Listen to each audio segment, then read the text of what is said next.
Hello, hello. My name is Kayla Brick. I'm an Upwork coach and professional illustrator. And first, I want to thank you guys for 100 subscribers. This is super awesome. I appreciate you guys so much. I'm really excited that you guys are here. And today we are talking about how to talk to clients. This is the thing that you guys have been requesting the most on here, I would argue. In my school group, we talk about it. On here, we talk about it in the comments, and I have heard you guys. So we're going to talk about how to talk to clients today. And I'm actually going to break out this, which is my tablet, my drawing tablet. You guys have not seen this yet, but we're going to talk about what we do, what happens when a client actually shows up in your messaging center. So you've sent a proposal to them. You went to any of these little job listings in here. You sent a proposal in and you get a message from a client. What do you do? What happens then? Okay, so anybody who's been here since the inception of the channel knows that this has never happened before. I've never brought up this screen, so you guys can let me know if it freaks you out or something like that, but let's talk about it. So messaging center, this is how all clients come into Upwork. This is how they interact with you. This is always what we want to get them to do. This is why in proposals, in our descriptions, every single part of Upwork is designed to get them to reach out to you, talk to you in some capacity. So if this happens, if you send a proposal in and somebody reaches out to you via Messenger, this is so great for you.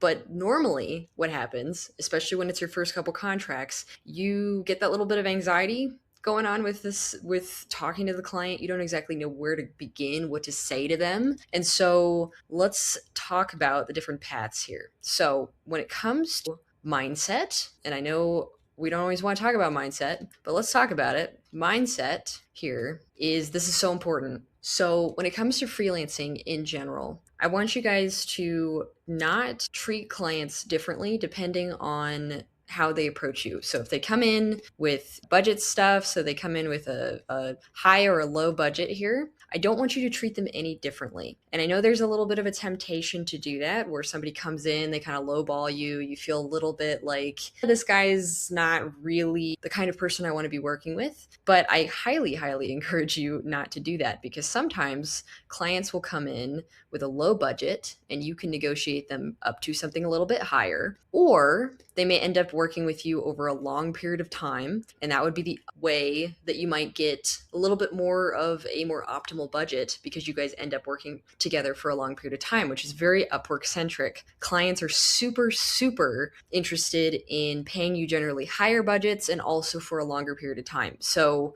do not go into this with, they're a lesser client just because they have a smaller budget. And just as an example, quick story for you. I had a client who came in the door, and this is my favorite client I've ever had. So he shows up in my messaging center. He says, I want to do this job, this album cover job, which for me is not going to take me too long to knock out, maybe 4 or 5 hours usually, depending on the kind of work. But he says, let's do an hourly contract for 15 an hour. And this is the exact hourly rate that I have on my profile at this time. It's currently, I think, 30 an hour, but it's been 15 for at least 2 or 3 years, just to get clients to talk to me. And that's the way that I do things around here. I'm not going to twist your arm and make your hourly lower than you want it to be. Whatever makes you feel most comfortable is what I'm going to recommend to you. But if you want clients to feel like you're not pitching to them right out of the gate, I always recommend to go slightly lower, just because Upwork doesn't allow us to remove this, and I want us to get towards a fixed rate contract ultimately. So client comes in the door and starts out with the 15 an hour. And I'm thinking to myself, wow, that's super low because it's my 15 an hour. But knowing how clients are on Upwork, I generally expect them to not always know how the platform works, because Upwork is not the most intuitive platform. It's sometimes a little bit better to go in with the mindset of, this client may not know how Upwork works, so I wouldn't always assume that their budget is exactly what they have put there. They just may have put a placeholder, and it depends on your profile. So if you have a lot of reviews, you have a lot more room to negotiate. And then if you have less reviews, I would go in with a little bit less of a negotiation strategy. So I would, the case of, if you have no reviews or one review, let's say, you may want to just do the budget that they ask for. But in this case, he came in with 15 an hour. I adjusted my mindset in the moment to be like, okay, what is this actual budget? What is it actually going to be? And so I went in and said, hey, what's your actual budget? I just completely negated this particular offer, because my suspicion was that this guy didn't know exactly how to use Upwork, and I ended up being right. So he said, hey, I literally just said, hey, I never do hourly contracts. What's your budget? That completely negated this particular offer here. And we started talking about budget immediately because I knew what this was. And I said, yes, I can totally do that. It can be whatever. And then we started talking about budget, and he went and said, I have a budget of, I believe, we actually ended up doing 5K, I think, in terms of budget total. I did 2 different projects with him, but in this case, I think it was 3K that he came in with and said, hey, I can do this for 3K. So we went from 15 to 3K. And that's just because I didn't have the mindset of this person is kind of a cheap lowballer. If you go in with this mindset that this person is this way because they came in the door with this budget, you might be losing money on the table because you didn't ask them the question of like, what is your actual budget, so we can talk about it. And maybe he came back and say it is 15 an hour, and that's the case, then you know where he's at. But a lot of times, if you go in with the mindset of they could be a long-term client, they could be open negotiation, you might actually end up having a better contract relationship with that client just because you changed your mindset a little bit on the front end and didn't treat them differently because they came in the door with a certain budget or certain questions or anything like that. So that's step 1. Step 2 is to ask that question. So we always want to be doing a lot of questions, because as a freelancer, it's really important that you know exactly what kind of contract you're signing. I have been in situations where I have been desperate to close a contract, and so I don't ask the questions I'm supposed to, and I end up doing tons of revisions that I didn't plan on. I had budget stuff that wasn't really in alignment with the workload, all that kind of stuff. And it's only because I didn't ask the right kind of questions. And so I really highly encourage you to ask a lot of questions about this contract. So go in there and say, what is the budget? What's the time frame? What are the specs, the logistics, this kind of stuff?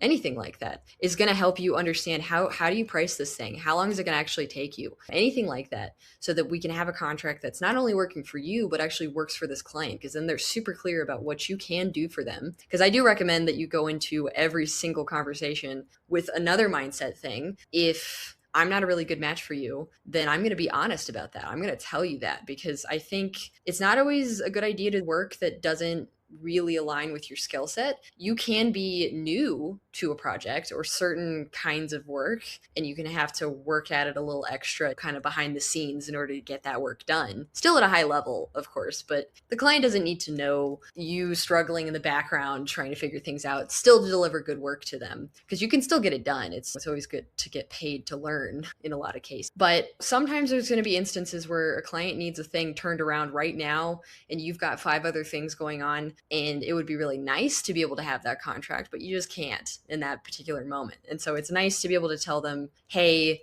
I can't do it because of time frame, or I can't do it for that budget. And so it's really good to be asking these kinds of questions with clients. Another thing that I like to do is, and this really depends on where you're at on Upwork, but I do think there's 2 paths here. So we have path 1. If you are new on Upwork, I want you to always go in with the budget the client asks for. So I don't want you to negotiate. We're not trying to do that right now. We're mostly just trying to get them to agree to, I'll do it for this particular budget in exchange for a review. And again, that's not a good review. We don't want to be twisting anybody's arms, but we want them to agree to a review at the very beginning of that contract, so that when you remind them at the end of the contract, they've already agreed to it. It's already kind of baked into that contract a little bit. So this is just if you're new, I want you to get those 2 reviews, 5 stars, and then I want you to immediately raise your rates.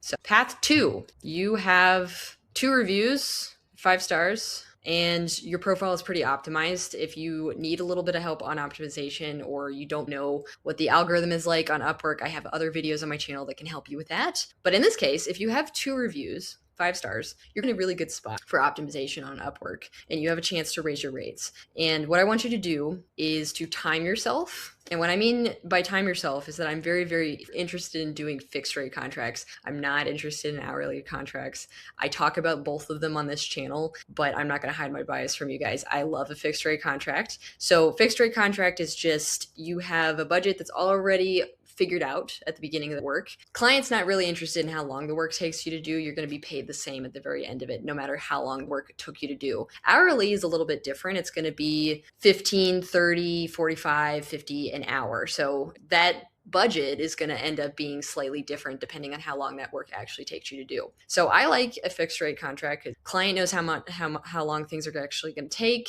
Client knows how much the budget's actually going to be. You get to worry about how long things are going to actually take you. So it could take you significantly less time and you can still be paid more, things like that. So in this case, I want you to time yourself. I want you to be doing that in the beginning stages. I want you to know kind of where you sit in terms of how long stuff actually takes you to do. And I want you to be honest about it, because this is the tough thing, is that if you have projects that you're doing, it's really tough to know how long things actually take you. And so it can be tough to do a fixed rate contract because you've got the little things that take a little longer, a little thing over here that takes a little bit longer. And so it's not super easy to know if you're not really being accurate, being really honest with yourself about it. But I want you to be, and I want you to get really eccentric if possible, because then we can do a solid fixed rate contract. And we can pitch to them a real fixed rate. And I want you to stand your ground. I want you to say, let's say, for example, I have a portrait job, which I know is going to take me between an hour 45 to 2 hours,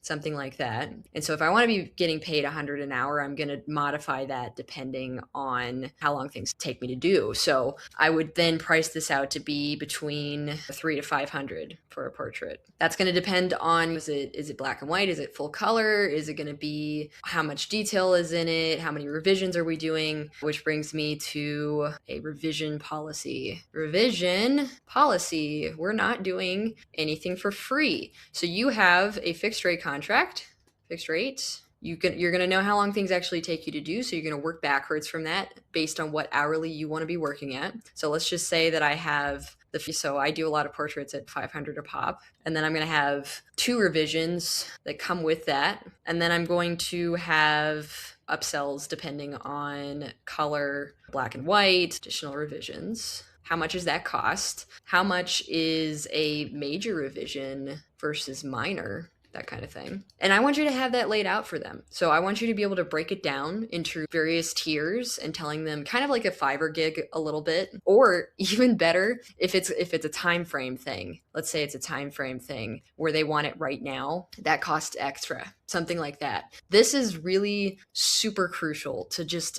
work into your contract, because I want you to not have the mentality of the client comes in and the budget that they pitch is set in stone. We have questions, we have revision policies, we have time frame stuff, we have questions that we need to get answered before we can bake a contract that is tailored to this particular client and walk them through the process of how it works, what's going on, all that stuff, because they want to be on the same page with you. They want to understand time frame stuff, but they also want to know, what are they getting in terms of the quality they're getting, so you can walk them through, here's the exact stuff in my portfolio that's very similar to what you're running. You can ask them questions about, like, do you have references of, say, landing pages that work for you and convert well and all that stuff. So ask questions, because I don't want anybody pushed around here. You have incredible work that you can bring to this client. You do it in a highly professional manner. You deliver it on time. There's so much stuff that you bring to the table as a freelancer. And you might not have the reviews right now. Let's say that you're new on here, but I want you to come into it with the fact that you are a high level professional of some kind. You have tons to bring to the table. People on here are excited to pay you, very long-term clients, generally speaking. And so we want to talk to them about